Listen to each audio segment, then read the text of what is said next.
LS3 Miata. Wanted to say thanks for all the names. They were absolutely awesome. We got Lucifer, we had Pinata, and Poncho. Those are kind of the top three that emerged the most to me. Wanted to talk with you guys a little bit more about what we got going on and what it took to make this build happen. 6 years ago, I had a C6 Z06 that was like my car love of my life. I was absolutely crazy of this car. It's still my favorite car that I've ever owned. It's just that rough around the edges, but still pretty. So I had that C6 Z06, absolutely loved it. Just road coursing it. It was near 600 wheels, about 3,000 pounds. Just a fantastic all-around car. Great NA power. I was kind of thinking of a car to replace it because I was just like, this is so expensive. I don't understand how, if I wreck this car, I won't be able to replace this car, or I'm going to devalue it and all that type of thing.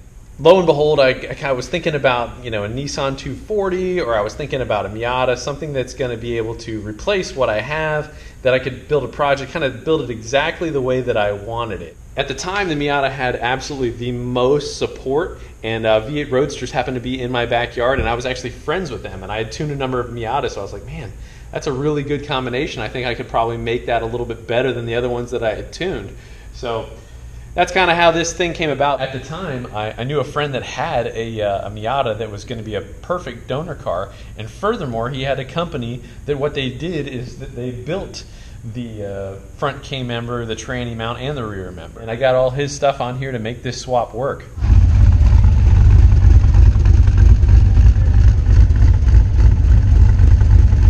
Wiring harness came from Ken Wilkins at Standalone Harness. Worked out really, really nice. Everything's pretty sharp. The headers are the Cook's 1 7/8 inch headers.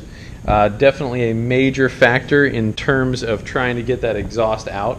One of the most common things when I see a customer car come in with an engine swap is the fact that it's has really poor induction or really poor exhaust. That's one of those extremely crucial things that I would really suggest addressing, because you're going to put a really big motor in something that it wasn't designed to have, and a lot of times the induction heat will be really, really high, or the exhaust will be, for lack of a better expression, constipated. So one of the things that you want to address is make sure that it has as good as or better exhaust an intake than what it would have on its native counterpart. On this car, we've done a little ram air duct down in there that has a little 90-degree angle. So the faster we go, the more air is scooped up into the air box right there. Have it kind of blocked off, trying to keep the engine heat out. We have a Z06 oil cooler down in here, and what that does is helps keep our oil temps down for when we're doing a whole lot of road course stuff and really hot temperatures. Some of those road course events can last for half an hour per session. So coming up in hopefully some future episodes, we're going to be doing a front splitter right here. Something that we should be able to support a lot of force right there, kind of tighten up the front of the nose and really stick the nose on the ground when we're coming through a corner, keep front end stability. Another thing that we might consider doing is doing a wing on the back there. Not normally my cup of tea, but for doing road course stuff and really getting the maximum amount of downforce, it would be really interesting to be able to have a winged car. I've never really experienced it. It's something that I've really wanted to do for a long time. Kind of the faster you go through a turn, the more downforce that you get, the more stability that you have. Crazy idea, but I can't wait to try it out. The great irony of this whole project is the fact that this car cost more to build than the car that I sold to replace it. I thought that it was going to be a cheaper replacement and all that, but certainly not. If you guys ever get in a project of something like this, I mean, I thought I was going to be over, above, and beyond. Like I was going to count the cost twice as far as trying to get everything to work, but in reality, it was more like 3 times what I thought everything was going to cost. So just keep that, that's a little pro tip for you. What's really cool about being a tuner is that you get to see what combinations work and what doesn't work. I had already done a number of swapped Miatas and got to see kind of what worked and what didn't.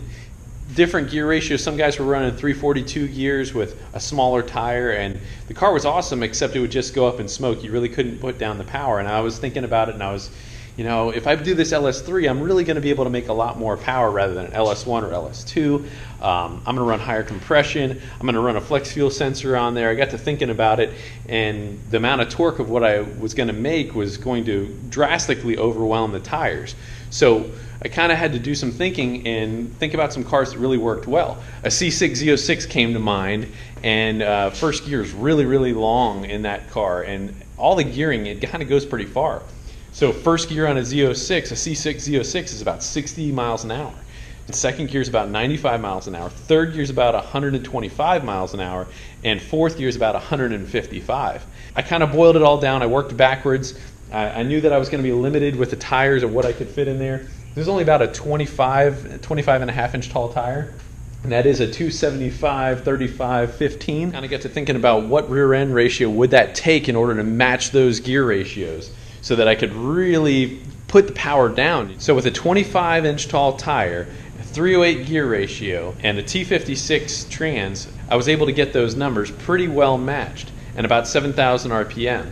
Worked out pretty good. The car does put down really good traction for what it is. I was able to learn from a lot of other guys' mistakes, and this thing works great. Another interesting thing about a diffuser is that it cleans up the air exiting the back of the vehicle right there. It's almost like an inverse wing.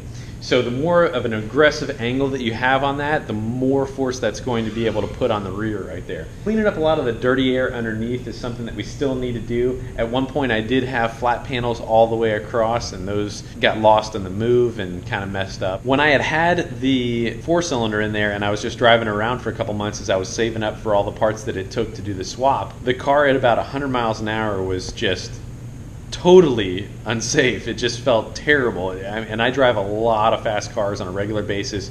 Day to day, I drive customer cars, and I'm used to the way that they feel.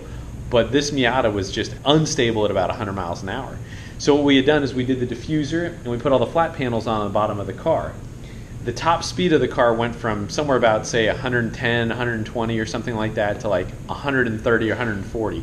It picked up tremendously, and then the high-speed stability was just absolutely night and day.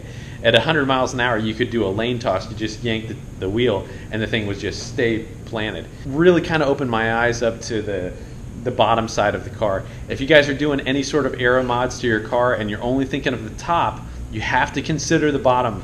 It is essential to the whole part of the equation because the bottom gets a lot of airflow over it, and if you can clean up some of that air, it is going to decrease the drag and help the car have better high-speed stability. Our fuel tank, with our fuel system, we got a Walbro 450 liter per hour pump that's E85 compatible so that we can run large amounts of E85 and be able to support that thirsty 6.2 liter.